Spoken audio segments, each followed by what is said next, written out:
We are plunging right into a tense life-or-death moment from the ancient text of the Mahabharata today.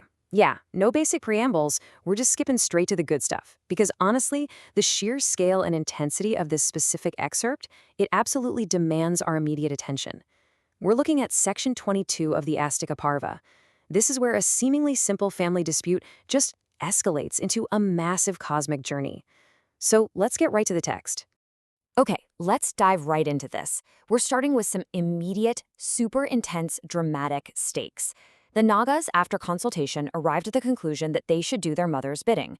Now, the Nagas, who, if you remember, are essentially these snake children, they are holding a desperate family meeting here.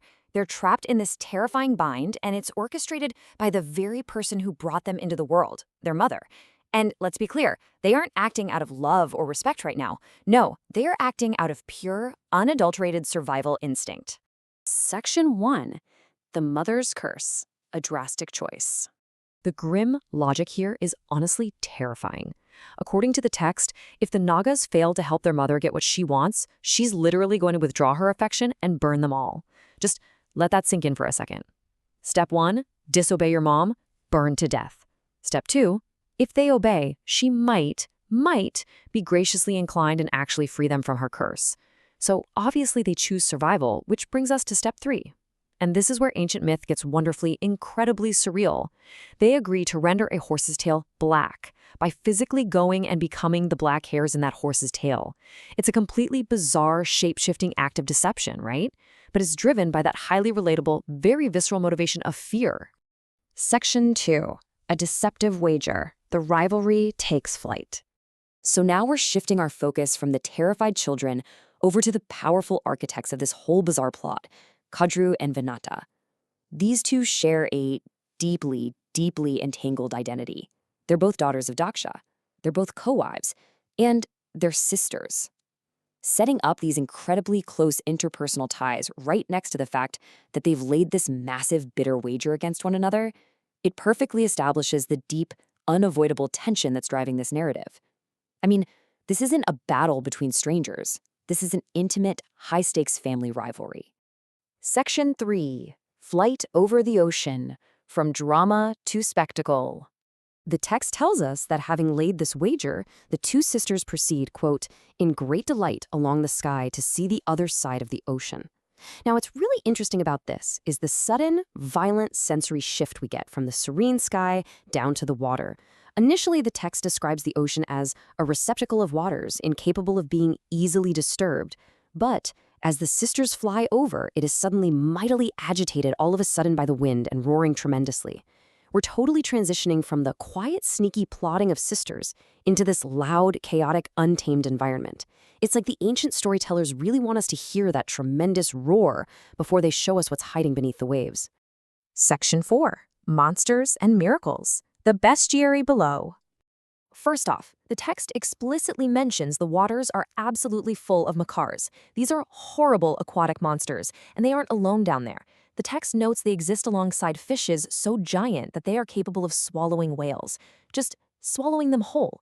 That detail alone ensures we grasp the terrifying, monstrous, and frankly inconceivable scale of this ocean. I mean, a whale is our modern benchmark for massive sea life, right? And here, they're basically just bait for the things lurking in these deep, frightful waters. But, the monsters aren't the only inhabitants. Think back to the Nagas for a second.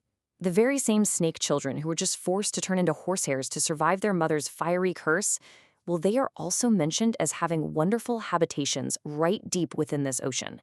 This is just brilliant narrative weaving. It ties the intimate family drama of our opening directly into the massive world building of the ocean below. It reminds us that this terrifying ocean, it's also someone's home. And the neighborhood is definitely crowded. The ocean is also the residence of the Asuras, who are described as dreadful creatures, as well as the home of Varuna, the water god. So you have this fascinating, intense mix of the divine and the demonic, sharing this unimaginably deep, inaccessible space. It's literally a realm where gods and dreadful monsters are living side by side in the abyss. And honestly, this brilliantly illustrates the duality of ancient myths, because alongside the horrible monsters and the dreadful creatures, this exact same ocean is described as the great source of the Amrita, This is the wonderful aromatic nectar of the celestials. It's a reservoir of holy water that's not subject to decay. So it highlights this stark, beautiful contrast, right?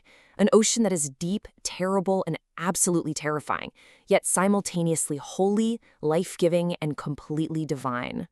Section 5. The epic scale, a cosmic contradiction. So the crucial point is that the ancient storytellers used these overwhelming, almost conflicting attributes to convey true, unimaginable power. Organizing these chaotic, contradictory traits really helps us digest just how awe-inspiring this ancient poetry is. Think about it. The ocean is the mine of all kinds of gems, representing ultimate wealth. Yet, it's also the abode of subterranean fire, representing this latent, destructive energy. It's immeasurable and inconceivable, completely defying human understanding while being physically filled to the brim by many thousands of great rivers, dancing as it were in waves. It is as vast as the expanse of the sky itself. Which brings us to this incredible closing image from the text. I want to read this quote just to capture the building rhythm of the spectacle here. Such was the ocean, of body lighted with the flames of subterranean fire, and roaring, which the sisters quickly passed over. Just think about that visual. You have an ocean glowing from underneath with literal subterranean fire roaring with monsters, and the two sisters, who are just delighted by their skyward journey, they just quickly pass right over it to settle their bet. No big deal, right? It leaves us with this final, fascinating question. What happens when a petty family wager crosses a cosmic, monster-filled ocean? It shows us exactly how the oldest stories captivate us. They blend recognizable, intimate human deception, a mother threatening her children, sisters placing a bitter wager, with scales of reality that are truly terrifying and divine. The sisters passed over the ocean quickly, but the story ensures that we, the audience, are left staring straight into its blazing, fathomless depths. Thank you so much for joining me for this explainer. I really hope this helped you structure and visualize the incredible depths of this ancient text.